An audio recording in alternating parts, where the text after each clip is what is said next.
വ്യാജൻ പാലക്കാട് വിജയിച്ചു കയറിയത് കോൺഗ്രസിൻ്റെ കഴിവിലല്ല തന്നെ. ഇതിപ്പോൾ ഇടതുപക്ഷക്കാർ പറയുകയാണെങ്കിൽ ഇതാ CPM വർഗീയത പറയുന്നേ.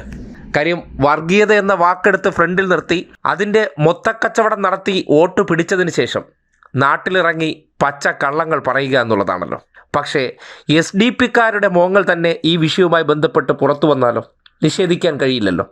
CPM-കാർ കള്ളം പറയുന്നു എന്ന് വേണമെങ്കിൽ പറയാം. ഈ നാട്ടിൽ കോൺഗ്രസ്സുകാർ അധികാരത്തിലെത്താൻ SDP-യും ജമാഅത്ത് ഇസ്ലാമിയും ഉൾപ്പെടെയുള്ള വർഗീയ വിഷങ്ങളെ കഷത്തിരുത്തിയിട്ടുണ്ട് എന്നുള്ളതും തെരഞ്ഞെടുപ്പിന് മുന്നോടിയായിട്ട് അതിൽ ധാരണ ഉണ്ടാക്കിയിട്ടുണ്ടെന്നും ഒരു SDP-ക്കാരൻ തന്നെ വിളിച്ചു പറഞ്ഞാൽ അതിനപ്പുറത്തേക്ക് മറ്റൊന്നും ഇല്ലല്ലോ അല്ലേ? കൈനീട്ടി വാങ്ങിച്ചാൽ അന്തസ്സുണ്ടെങ്കിൽ ഞാനത് വാങ്ങി നക്കി എന്ന് പറയാനുള്ള മാന്യതയെങ്കിലും വ്യാജന്മാർ കാട്ടണം. പാലക്കാട് SDP-യുടെ വോട്ട് കിട്ടിയില്ല എന്ന് രാഹുൽ മാങ്കൂട്ടം. മിസ്റ്റർ രാഹുൽ, മിനിമം ഒരു രാഷ്ട്രീയ മര്യാദയെങ്കിലും കാണിക്കണം നിങ്ങൾ.